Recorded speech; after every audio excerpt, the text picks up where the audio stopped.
Have you ever caught yourself whispering, "Okay, where did I put my keys?" while standing alone in your kitchen and then immediately looked around like someone might judge you?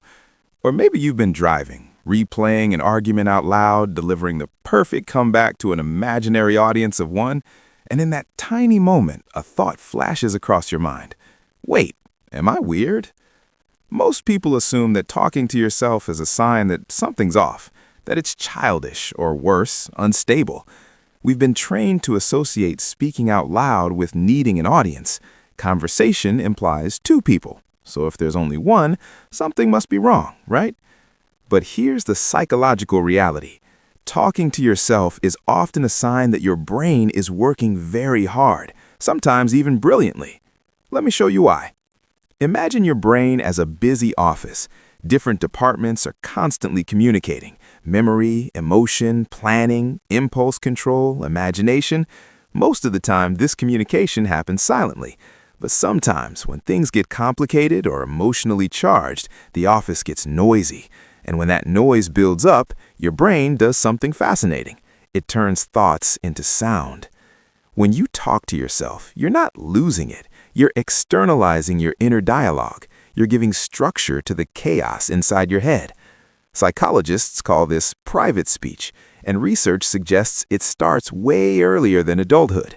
If you've ever watched a small child trying to solve a puzzle, you'll hear it. This goes here. No, not there. Okay, try this. Developmental psychologist Lev Vygotsky believed this self-talk is how children learn to regulate themselves. It's how they think through problems. Over time, that voice moves inward.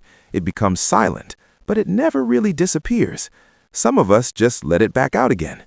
And that's not random. Think about the last time you were overwhelmed. Maybe you were juggling deadlines, trying to remember appointments, cooking dinner, and responding to messages all at once.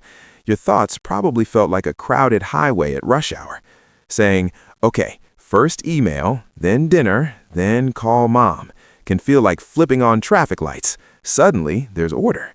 Studies have shown that verbalizing tasks can improve focus and memory.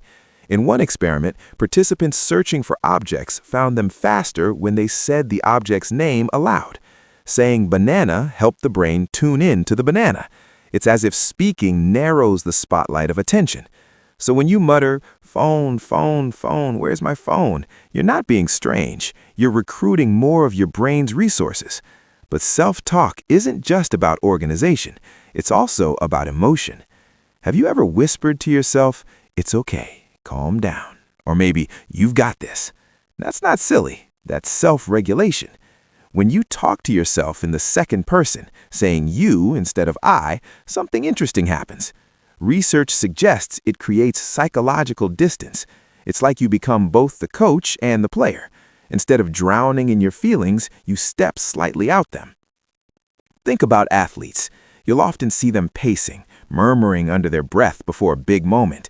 They're not talking to ghosts. They're priming their nervous system. They're steadying their mind. They're shaping their internal state with language. Your brain responds to your voice, even when it's your own. And here's where it gets deeper. Some people talk to themselves more than others. Why? Often it's linked to introspection. People who are highly reflective, creative, or analytical tend to have richer internal dialogues. Writers, for example, often hear their characters. Problem solvers rehearse scenarios out loud. Overthinkers replay conversations, tweaking lines like editors polishing a script. You might think this means self-talkers are socially isolated, but that's not necessarily true. Sometimes it means their minds are simply busy. Now, let's be honest. There's a difference between healthy self-talk and self-criticism. If your inner voice constantly says, "You're so stupid," or "Why do you always mess up?" that's not helpful regulation. That's an internalized critic. And here's the painful part. That critic didn't appear out of nowhere. It usually echoes voices from the past: parents, teachers, peers, society. Over time, external judgments become internal narration. So if you talk to yourself harshly, it doesn't mean you're broken. It means your brain learned a tone of voice. The beautiful thing is, tone can change. Think of your inner voice like a narrator in a documentary about your life. For some people, it sounds like a gentle guide. For others, it sounds like a sarcastic commentator. But what if you could consciously shift it? What if instead of, "I can't believe you did that," you tried, "Okay, that didn't go well. What can we learn?" That subtle shift activates different emotional circuits. Compassion calms the amygdala, the brain's threat detector. Harshness activates it. In other words, the way you talk to yourself literally changes your stress response. And maybe that's why some people instinctively speak out loud during tough moments. Saying, "Breathe, slow down," gives the body a cue. It's grounding, it's anchoring. There's also something fascinating about loneliness and self-talk. Humans are wired for connection. Conversation is how we process reality. When we're alone, our brains don't suddenly switch off that need. Instead, they simulate it.